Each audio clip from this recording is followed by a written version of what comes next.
Bismillahirrahmanirrahim. Assalamualaikum warahmatullahi wabarakatuh. Alhamdulillahi rabbil alamin. Nahmadullaha hamdan syakirin, hamdan na'imin, hamdan yuafi ni'amahu wa yukafi'u mazidah. Ya Rabbana lakal hamdu kama yanbaghi li jalali wajhikal karimi wa azimi sultanik. Ashhadu an la ilaha illallah wa ashhadu anna sayyidana Muhammadar Rasulullah. Allahumma salli ala sayyidina Muhammadin abdika wa rasulikan nabiyil ummi wa ala alihi wa sahbihi wa sallim. Amma ba'du.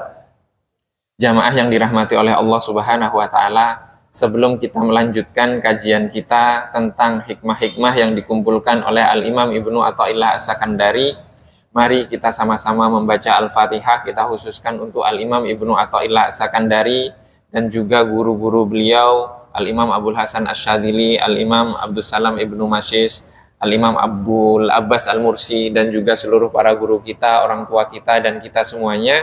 Semoga Allah Subhanahu wa ta'ala menganugerahkan ilmu yang bermanfaat bagi kita, kemampuan untuk mengamalkan ilmu-ilmu yang telah kita pelajari.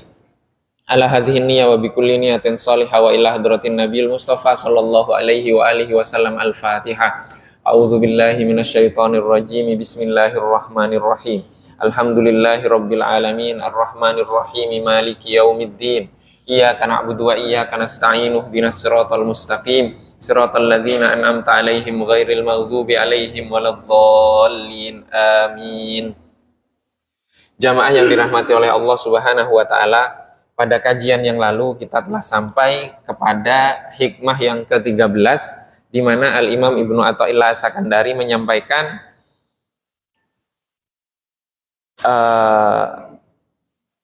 bagaimana mungkin hati bisa memancarkan cahaya sedangkan bayang-bayang dunia masih tampak jelas di cermin hatinya. Bagaimana bisa ia menuju Allah Subhanahu wa ta'ala sedangkan ia masih terbelenggu dengan nafsu syahwatnya. Bagaimana mungkin ia sangat ingin bertamu ke hadirat Allah Subhanahu wa ta'ala sedangkan ia belum bersuci dari hadas kelalaiannya. Dan bagaimana bisa ia masih berharap memahami detil rahasia-rahasia sedangkan ia belum bertaubat dari segala kekeliruannya. Dari hikmah yang ke-13 tersebut, Al-Imam Ibnu Athaillah As-Sakandari kemudian melanjutkan ke hikmah yang ke-14, di mana beliau mengatakan, Al-kaunu kulluhu zulmatun wa innama anarahu zuhurul haqqi fihi. Semesta, di sini dikatakan al-kaun. Al-kaun artinya ciptaan. Ciptaan artinya seluruh semesta. Seluruh semesta sejatinya adalah gelap gulita.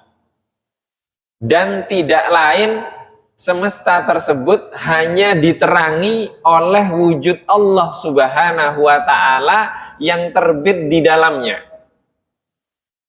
Kemudian beliau melanjutkan, faman ra'al kauna walam yashhadhu fihi aw indahu aw qablahu aw ba'dahu faqad a'wazahu wujudul anwari wa hujibat anhu syumusul ma'arifi bisuhubil athari. Barang siapa melihat semesta, melihat dunia, namun tidak melihatnya, melihat Allah Subhanahu wa ta'ala berada di sana, atau tidak melihatnya ketika dia melihat semesta, atau tidak melihatnya sebelum ia melihat semesta, atau tidak melihatnya sesudah ia melihat semesta, berarti ia telah disilaukan oleh cahaya-cahaya lain dan terhalang dari mentari makrifat sebab tertutup oleh tebalnya awan keduniaan.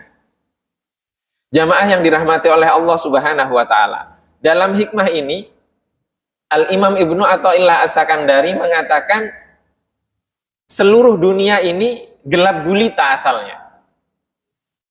Bahasa mudahnya, dunia ini asalnya tidak ada. Kemudian Allah menciptakannya. Kalau tidak ada artinya ya sudah gelap.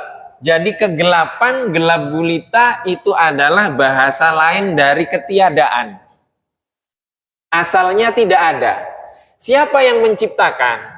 Yang menciptakan adalah Allah Subhanahu wa Ta'ala. Jadi dunia ini semuanya asalnya tidak ada, artinya gelap gulita, tidak ada. Kemudian yang menjadikan ada siapa? Allah Subhanahu wa Ta'ala. Allah Subhanahu wa Ta'ala yang menjadikan ada. Dan tidak lain ia hanya diterangi oleh wujud Allah di dalamnya. Dunia setelah ada, bagaimana dia bisa ada tanpa Allah Subhanahu wa Ta'ala? Tidak mungkin. Di sini diungkapkan anarohu, diterangi atau dari nur. Nur artinya cahaya. Maka hikmah ini bersumber dari firman Allah Subhanahu wa Ta'ala di dalam surat An-Nur ayat 35. A'udzubillahi minasyaitonirrajim. Allahu nurus samawati wal ardi. Allah adalah cahaya pada langit dan bumi. Cahaya di sini bahasa Arabnya nur. Sedangkan sinar artinya dhau'un dalam bahasa Arab. Jadi Allah memilih kata nur, cahaya, tidak menggunakan dhau'un yang artinya sinar. Kenapa? Kenapa Allah memilih nur, tidak memilih dhau'? Kenapa Allah memilih kata cahaya di dalam Al-Quran, tidak menggunakan kata sinar? Itu artinya yang namanya cahaya itu pantulan. Maka ada nurul qamar. Nurul qamar artinya cahaya rembulan. Ada dhau'us syamsi artinya sinar matahari. Maka nur itu untuk pantulan. Kalau pantulan artinya mustahil seseorang bisa melihat cahaya itu sendiri. Atau langsung melihat sinarnya, itu tidak mungkin. Sehingga kemudian yang namanya cahaya di sini nur itu ada dua. Nur yang bersifat materi, artinya kita bisa tahu kalau siang hari itu sudah terbit matahari. Kenapa? Karena ada sinar matahari yang menerangi. Kita melihat sinarnya atau melihat pantulannya. Karena pantulan itu, pantulan sinar tersebut kemudian memantul ke mata kita ketika kita melihat benda. Tapi cahaya atau sinar itu tidak kita lihat. Seperti sekarang kita bisa saling melihat karena ada cahaya yang memantulkan. Ini yang bersifat materi. Ada cahaya, nur, yang itu hanya diterima oleh akal dan oleh hati. Bagaimana kita bisa memahami sesuatu tanpa diajarkan? Artinya ada cahaya, ada nur yang ditangkap oleh akal kemudian difahami. Dengan demikian, nur ada dua. Ada nur yang bisa dilihat. Dengan apa? Dengan mata kepala. Ada nur yang bisa dilihat dengan mata hati. Maka Al-Imam Ibnu Ajibah mengatakan, nur yang bisa dilihat dengan hati itu tidak mungkin dapat kita melihatnya tanpa ada yang membimbing. Mustahil. Sebagaimana kita sekolah S1 ada skripsi, pasti ada pembimbingnya. Gak mungkin dia nulis sembarangan. Sebagaimana kita kalau kita ingin naik ke Gunung Rinjani, gak mungkin kita nekat berangkat sendiri menggunakan Google Map, gak mungkin. Pasti ada guide yang sudah pernah ke sana. Bagaimana menuju kepada Allah Subhanahu wa Ta'ala? Bagaimana kita bisa untuk melihat? Di sini dikatakan gelap gulita tanpa cahaya dari Allah Subhanahu wa Ta'ala. Bagaimana kita bisa melihat petunjuk Allah Subhanahu wa Ta'ala jika hati kita tertutup? Tertutup oleh apa? Oleh dunia. oleh dunia. Allah Subhanahu wa taala berfirman, "Zuyyina lin-nasi hubbus syahawati." Dihiasi bagi manusia hubbus syahawat, mencintai syahwat. Syahwat di sini dari apa? Hubbus syahawati minan nisa'i. Dari perempuan-perempuan, maksudnya dari istri-istrinya. Jadi istri itu ternyata juga menghijab loh. Minan nisa'i wal banina, dan anak-anak, berarti keluarga, itu juga dunia.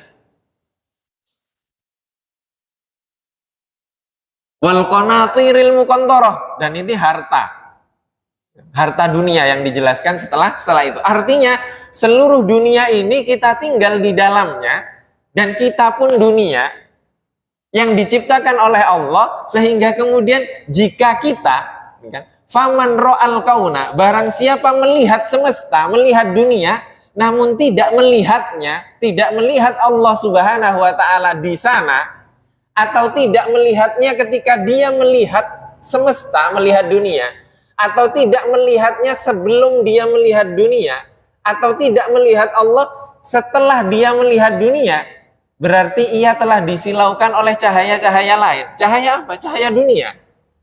Cahaya selain Allah Subhanahu wa taala. Bagaimana kita bisa memahami ini tanpa memahami sejarah Rasulullah Shallallahu alaihi wasallam? Perang Uhud kalah. Kenapa kalah? Karena pemanah yang 50 orang itu tidak semuanya, sebagian besarnya tidak tunduk kepada arahan Rasulullah.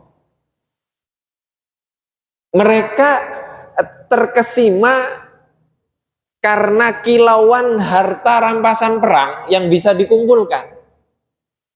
Itu dunia. Itu dunia. Orang munafik ini membangkang dari perang Uhud. Dari 1000 orang 300 membelot. Karena apa? Karena takut kalah. Dia lupa bahwa yang apa? Yang memerintahkan Rasulullah untuk berperang itu yang menciptakan dunia ini. Sebelum Fathu Makkah, Rasulullah diperintahkan untuk umrah oleh Allah. Umrah. Karena ada perintah umrah, Rasulullah mencari cara bagaimana agar umrah ini sukses. Dikirimlah mata-mata melihat ke sana, mereka akan menerima Rasulullah atau tidak. Semuanya sudah sesuai perhitungan. Sampai di Hudaybiyah, visanya tidak keluar. Tidak diizinkan oleh kafir Quraisy. Terjadilah perjanjian Hudaybiyah yang merugikan umat Islam. Artinya Rasulullah sudah pakai pakaian ihram, ribuan sahabat ikut umroh, batal umrohnya. Siapa yang bisa memahami takdir ini jika tanpa dibimbing oleh Rasulullah Shallallahu alaihi wasallam? Allah ini gimana sih memerintahkan kok membatalkan? Gak cocok dengan perintahnya. Itu kalau kita hidup di dunia, menghadapi takdir kita masing-masing dengan berbagai macam dilema tadi itu. Bagaimana kita memahami kehendak Allah? Memahami ada yang berada di balik skenario kehidupan kita. Allah Subhanahu wa taala. Bagaimana bisa melihat itu? Tidak ada yang bisa melihat itu kecuali dengan bimbingan. Sebagaimana Rasulullah Shallallahu alaihi wasallam membimbing para sahabat.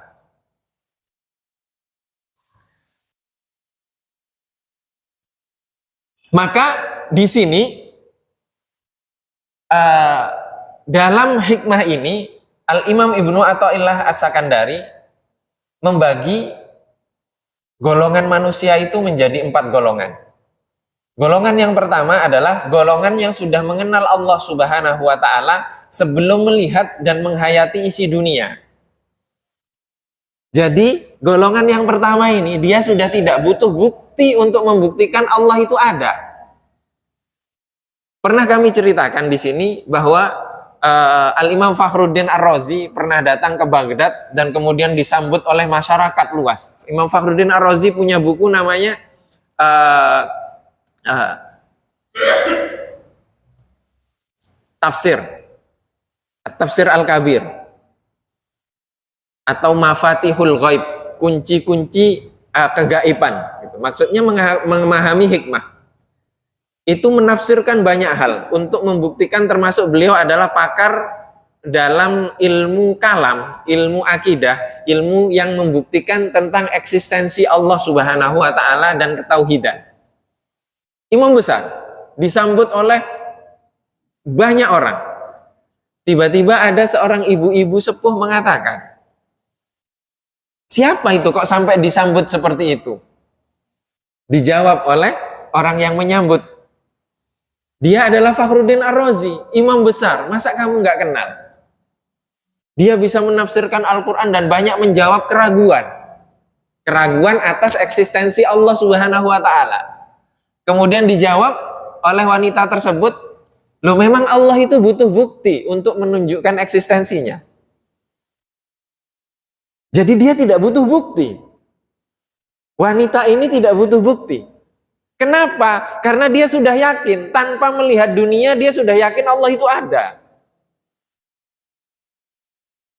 Allah itu ada. Ini adalah golongan pertama. Orang yang sudah mengenal Allah Subhanahu wa taala sebelum melihat dunia dan sebelum menghayati dunia. Jadi tidak butuh penghayatan bagi dia dan tidak butuh untuk melihat dunia dulu baru dia bisa mengenal Allah. Dia sudah mengenal Allah terlebih dahulu. Ini adalah golongan pertama. Kemudian golongan yang kedua adalah golongan yang mengenal Allah Subhanahu wa taala setelah melihat dan menghayati isi dunia. Dia hidup di dunia, berinteraksi dengan dunia, dia hayati, dia fahami, dia dalami, baru dia mengenal bahwa apa? Bahwa ternyata ada yang menciptakan, ada yang mengatur. Pernah kita ceritakan bahwa seorang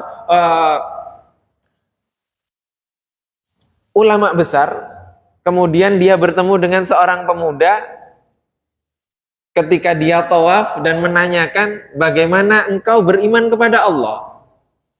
Kemudian dia menjawab, "Aku beriman kepada Allah setelah aku tahu bahwa ketika aku memiliki keinginan dan kemudian aku usahakan, aku gagal, tidak dapat mendapatkan keinginan tersebut. Kemudian ketika aku tidak memiliki keinginan lagi, ternyata aku mendapatkan sesuatu tersebut." Dan ini menunjukkan bahwa ada yang lebih kuat dari keinginan itu. Siapa? Yang mengatur keinginan itu, yaitu Allah Subhanahu wa taala. Itu pemuda tadi. Itu pemuda tadi. Maka golongan yang melihat dulu, menghayati dulu, baru dia paham. Ini golongan yang kedua. Kemudian golongan yang ketiga adalah golongan yang mengenal Allah Subhanahu wa taala setelah melihat dan menghayati isi dunia, akan tetapi mereka masih memikirkan dan mencari kebenaran atas apa yang mereka lihat, hingga mereka menemukan kebenaran di akhir observasi mereka, penelitian mereka. Ini turun lagi. Dia sudah menghayati, mendalami, tapi masih ragu. Ini benar atau tidak sih? Ini begini atau tidak? Sampai di akhir. Sampai di akhir Allah menunjukkan. Dan dia memulai dari apa? Dari keraguan. Kemudian yang keempat adalah golongan yang tidak menemukan dan melihat Allah Subhanahu wa taala setelah mereka melewati semua fase di atas. Menghayati, meragukan, dan Allah sudah menutup hatinya untuk menerima kebenaran sehingga dia tidak menemukan hakikat Allah Subhanahu wa taala di dunia ini. Dan na'udzubillah kita menjadi golongan yang keempat. Maka dari itu, di hikmah-hikmah sebelum ini, kita juga sudah kaji bahwa tidak ada jalan untuk sampai kepada Allah Subhanahu wa taala kecuali dengan dua hal. Yang pertama adalah menuntut ilmu. Dan itu harus dibenamkan dari kemasyhuran. dari ketenaran, belajar, ternyata belajar itu pun tidak bisa menyampaikan kita kepada Allah Subhanahu wa Ta'ala. Kenapa? Karena terkadang ilmu itu menghijab. Ilmu itu menjadi tirai pembatas yang membatasi kita dari Allah Subhanahu wa Ta'ala. Buktinya apa? Buktinya yang duduk di depan. Kami setelah selesai hatam Al-Quran kepada seorang guru, sanad tersambung sampai ke Rasulullah, diizinkan untuk mengajar Al-Quran, membenarkan bacaan Al-Quran dari murid-murid yang lainnya. Artinya dapat izin untuk membacakan Al-Quran, membenarkan bacaan Al-Quran. Dan itu tidak mengantarkan kami kepada kehusyuan.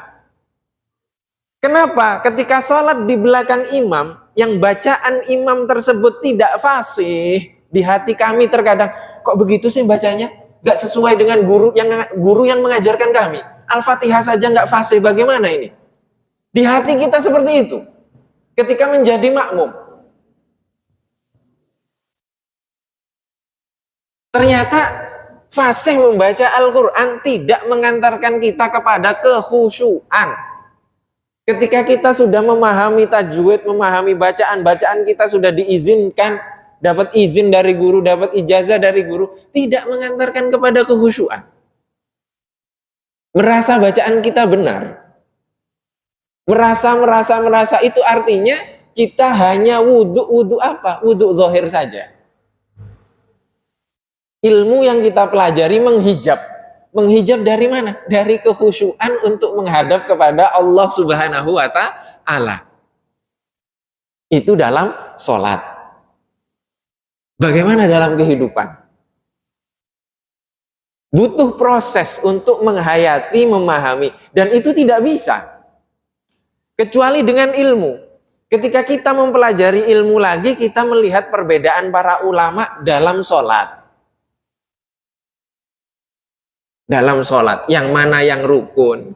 Ada madhab yang tidak mensyaratkan tumakninah, sehingga kemudian ketika ada imam yang bacaannya agak cepat sedikit, kita bisa mentolerir. Kenapa? Oh, karena boleh menurut madhab Hanafi. Hal yang seperti ini yang mengantarkan kita kepada kehusyuan. Karena apa? Terbuka wawasan kita, sehingga kemudian kita bisa khusyuk. Kita bisa khusyuk. Dan bisa dihayati. Kenapa? Ternyata ilmu itu juga menghijab. Dan kita menemukan, sejarah para ulama menemukan, bahkan para ulama itu terkadang belajar kepada orang yang kualitas keilmuannya di bawahnya. Termasuk Al-Imam Ibnu Ajibah yang menjelaskan Al-Hikam ini. Beliau mengatakan, guru beliau Al-Imam Ahmad Ibnu Ajibah ini, guru beliau orang yang beliau sudah jadi qadhi itu hakim di daerahnya, jadi ulama besar, sampai beliau ditemukan dengan seorang guru yang gurunya kualitas keilmuannya jauh di bawah beliau, tapi mengantarkan kepada penghayatan seperti ini, sehingga apa? Sehingga hati dan mata batinnya terbuka. Di sini bukan berarti kemudian gurunya tidak sholat gitu, bukan. Na'udzubillah, tidak seperti itu.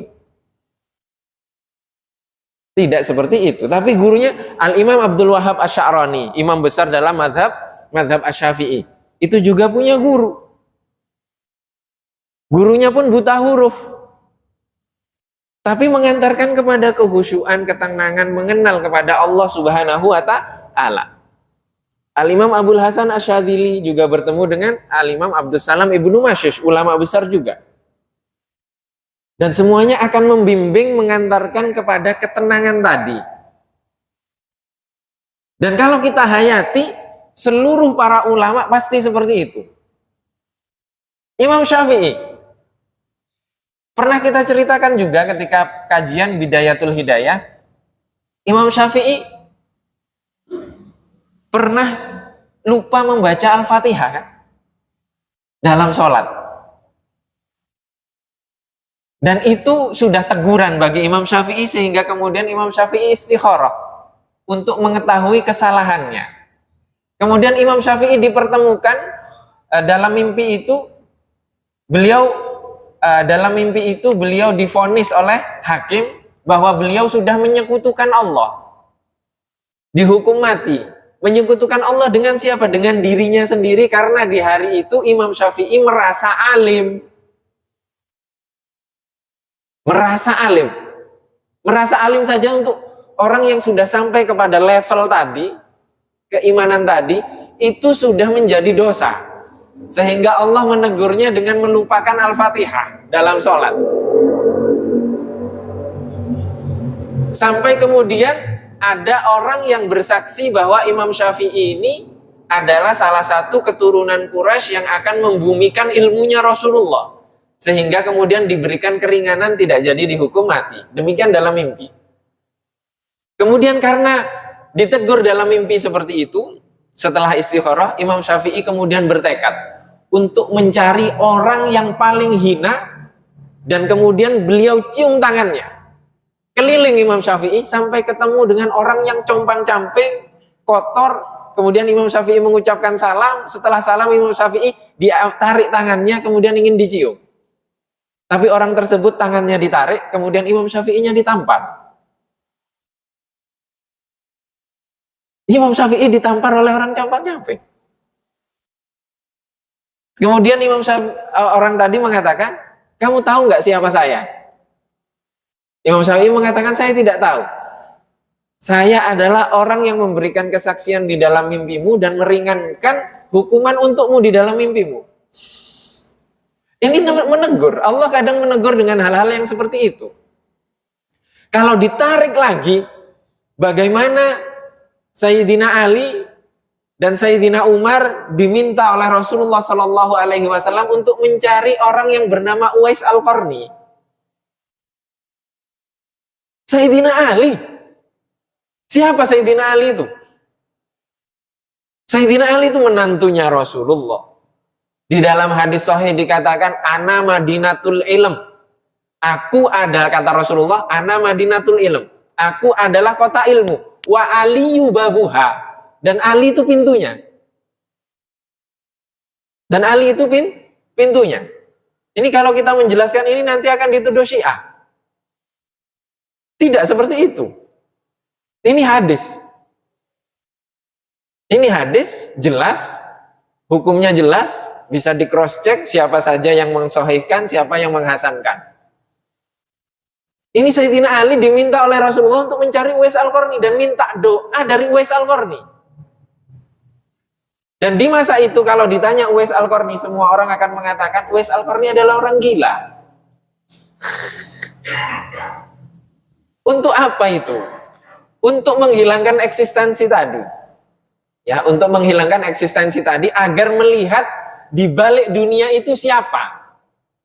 Allah Subhanahu wa ta'ala. Kalau mau ditarik lagi, mayoritas ulama mengatakan makhluk yang paling mulia di dunia ini itu Rasulullah Shallallahu Alaihi Wasallam.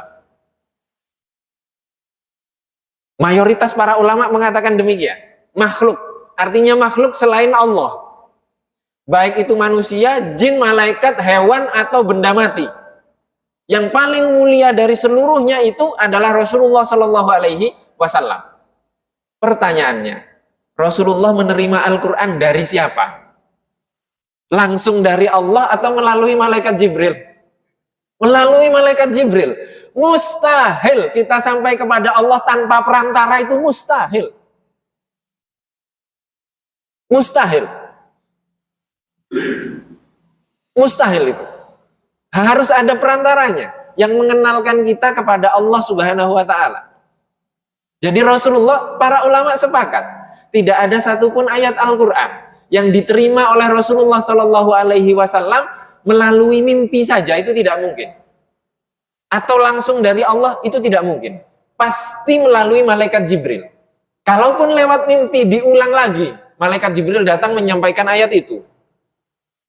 Itu para ulama sepakat. Seluruh ayat Al-Quran melalui malaikat Jibril. Maka terkadang kita harus belajar dari siapa? Dari orang yang berada di bawah kita. Terkadang seperti itu. Agar apa? Karena Allah memang menakdirkan kita seperti itu. Ini Nabi Muhammad Shallallahu Alaihi Wasallam. Nabi Musa belajar kepada Nabi Khidir. Karena apa? Untuk membuka hijab. Yang membuka hijab itu harus melalui hamba-hamba Allah yang sudah sampai. Maka tingkatan-tingkatan tadi, ada tingkatan orang awam. Ternyata menuntut ilmu pun juga orang awam masih. Sampai apa? Sampai ilmu itu membukakan hijab dia yang membatasi dia dari Allah Subhanahu wa Ta'ala. Jadi kalau ilmu tidak mengantarkan kepada Allah, itu bukan ilmu namanya, tapi hijab. Dan itu berapa banyak seperti itu. Dan itu kami mengalami. Baru baca Al-Quran sudah tidak bisa khusyuk sholatnya. Pengennya sholatnya langsung di belakang imam yang... Nah kadang kalau imamnya bacaannya bagus, kadang kami berpikir, wah bacaannya bagus, cocok dengan yang saya pelajari. Terus Allahnya di mana? Kalau kita seperti itu. Dan ini mengkhusyukkan diri di dalam sholat itu sulit. Dan butuh proses. Bagaimana kita menjadikan siapapun imamnya, kita bisa khusyuk. Siapapun imamnya, bisa khusyuk. Karena apa? Karena sedang menghadap kepada Allah. Tapi kita pun masuk ke dunia yang sebenarnya tidak pantas untuk menjadi imam, dia maju tetap kekeh jadi imam. Itu juga kita butuh introspeksi masing-masing. Dari imam introspeksi, dari makmum pun introspeksi. Agar apa? Agar sampai kepada titik kekhusyuan bersama. Titik kekhusyuan bersama. Karena apa? Karena kita hidupnya di dunia. Maka di sini dikatakan, faman ro'al kauna, barang siapa melihat dunia, namun tidak melihat Allah di sana. Jadi sudah tinggal di dunia, tapi tidak merasakan. Merasakan artinya di sini bukan melihat, di sini bukan artinya melihat Allah dengan mata gitu, bukan. Tapi melihat Allah dengan apa? Dengan mata hati. Karena Allah sudah mengatakan di sini dengan redaksi cahaya. Cahaya itu artinya pantulan. Allah tidak menunjukkan sinarnya langsung. Tapi dengan cahaya, hanya pantulan. Maka kalau ingin mengenal Allah, lihatlah Rasulullah. Lihatlah Rasulullah. Ada yang bisa sampai kepada titik keimanan, keyakinan seperti Rasulullah? Mustahil. Mustahil. Mentok paling tinggi itu sampai kepada derajat as-siddiq. As-siddiq itu di bawah kenabian. Siapa contohnya? Sayyidina Abu Bakar. Sayyidina Abu Bakar. Sayyidina Abu Bakar itu melaksanakan seluruh perintah dan menjauhi larangan Rasulullah di titik yang paling tinggi. Siapa yang bisa seperti itu? Sayyidina Umar saja tidak bisa. Contoh kasat mata, Sayyidina Abu Bakar mensedekahkan seluruh hartanya 100%. Sayyidina Umar setengahnya. Sekarang kita mau gembor-gembor, ayo sedekahkan 100% hartamu. Kepada siapa? Memang ada Nabi Muhammad sekarang? Tidak ada. Yang pakai bajunya Nabi Muhammad banyak. Maka contoh yang sempurna untuk mengenal Allah ya dari Nabi Muhammad Sallallahu Alaihi Wasallam. Bagaimana kita mengenal Rasulullah Sallallahu Alaihi Wasallam? Sehingga apa? Sehingga kita dapat merasakan eksistensi Allah Subhanahu Wa Taala di dunia. Dapat merasakan eksistensi Allah Subhanahu wa Ta'ala ketika kita sedang hidup di dunia. Dapat merasakan eksistensi Allah Subhanahu wa Ta'ala sebelum kita menghadapi dunia yang akan kita hadapi. Dan kita dapat merasakan eksistensi Allah Subhanahu wa Ta'ala setelah kita menghadapi dunia tersebut. Jadi setiap yang kita hadapi di dunia ini, apapun yang kita hadapi, di balik itu ada Allah. Di balik itu ada Allah, maka kita harus menghayati itu. Dan itu tidak bisa tanpa bimbingan. Dan kita harus memiliki pembimbing masing-masing dalam kehidupan kita. Sebagaimana Rasulullah membimbing para sahabat. Jika tidak punya pembimbing, maka perbanyak sholawat. Semoga Allah dengan sholawat tersebut mempertemukan kita dengan para pembimbing pilihannya. Dan ini adalah ulama-ulama yang benar-benar menghayati kehidupan sehingga dapat membimbing masyarakat, membimbing umat untuk apa? Untuk dapat menghayati eksistensi Allah Subhanahu wa taala di dalam kehidupan ini. Karena sejarah Rasulullah akan selalu terulang di dalam kehidupan kita. Maka penting sekali untuk mempelajari sejarah Rasulullah Shallallahu alaihi wasallam dan disesuaikan dengan konteks kehidupan kita sekarang. Wallahu wa rasuluhu a'lam. Ini yang dapat kita kaji pada kesempatan kali ini. Masih ada waktu kurang lebih 5 menit atau 7 menit sebelum waktu azan. Jika mungkin ada yang ingin ditanyakan atau didiskusikan, dipersilahkan.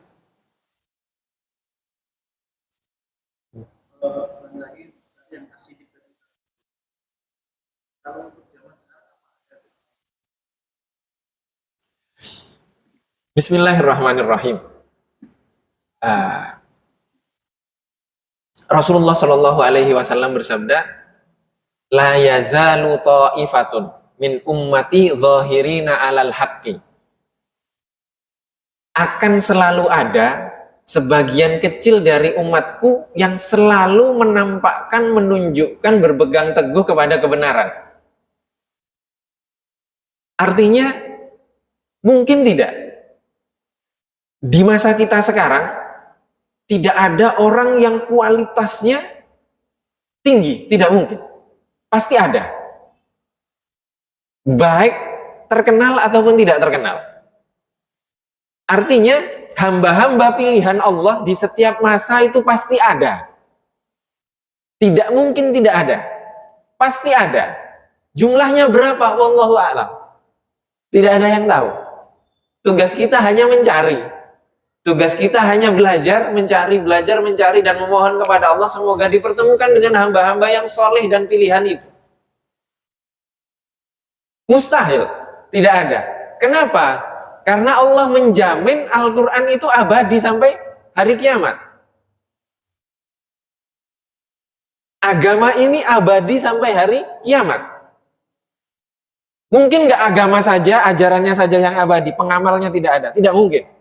Pasti ada yang tetap konsisten menyebarkan, mengajarkan, menyampaikan kebenaran sesuai dengan bagaimana Rasulullah menyampaikan itu. Mustahil itu. Tidak ada. Jadi pasti ada. Tapi kalau ditanya siapa, saya nggak tahu. Kalau tahu sudah saya ajak semuanya. Pasti ada. Tidak mungkin tidak ada. Pasti ada. Pasti ada. Pasti ada. Dan Allah menjadikan ada itu artinya banyak lembaga-lembaga pendidikan yang sampai sekarang itu eksis. Dan usianya ribuan tahun. Usianya ribuan tahun. Contohnya, Universitas Qarawiyyin di Maroko. Itu kurang lebih usianya 1200 sekian tahun. Itu Qarawiyyin. Kemudian ada Universitas Zaitunah di Tunis. Itu 1100-an tahun. Ya, di Tunis. Ada namanya Universitas Zaitunah. Ini universitas, sekarang namanya universitas. Dulu namanya masjid. Jadi masjid dulu namanya. Jadi Masjid Qarawiyyin. Masjid Zaitunah. Tapi kemudian di-upgrade karena mengikuti perkembangan zaman mereka membangun universitas pendidikan. Baru yang ketiga Universitas Al-Azhar di Kairo. Itu usianya 1000 sekian tahun. Itu abadi. Jadi tidak mungkin yang abadi ini dijadikan usianya sampai 1000 tahun kalau tidak mengajarkan yang tepat. Itu tidak mungkin. Pasti itu. Pasti itu. Jadi yang abadi itu apa? Yang abadi itu yang dijadikan abadi oleh Allah Subhanahu wa taala. Negaranya berubah. Dari sistem ini demokrasi begini berubah, tapi institusi pendidikan itu tetap. dengan metodologinya, dengan manhajnya. Dan sampai sekarang abadi bisa melewati zaman itu. Bisa melewati zaman itu. Jadi yang abadi itu ajarannya. Yang menjadikan abadi itu ajarannya. Bukan yang lainnya. Maka kita harus berpegang kepada yang abadi ini. Ketika kita berpegang kepada yang abadi, maka kita akan abadi. Jadi kalau bergantungnya kepada Allah, maka kita pun akan dibantu oleh Allah Subhanahu wa Ta'ala. Jadi ada atau tidak ada, itu pasti ada. Tugas kita adalah mencarinya. Dan semoga kita ditakdirkan oleh Allah bertemu dengan orang-orang pilihan tersebut, sehingga kita bisa duduk belajar dan kemudian dibimbing oleh mereka. Allahumma amin. Wallahu wa rasuluhu a'lam. Mungkin ini saja, sudah masuk waktu Isya. Mohon maaf apabila ada kekurangan, dan semoga Allah Subhanahu wa Ta'ala mempertemukan kita dengan para guru-guru pilihan Allah Subhanahu wa Ta'ala yang dapat membimbing kita di setiap di sisa-sisa usia kita, sehingga kita dapat sampai kepada Allah dengan husnul khotimah insyaallah. Mohon maaf apabila ada kekurangan. Wabillahi taufiq wal hidayah wa ridha wal inayah. Wassalamualaikum warahmatullahi wabarakatuh.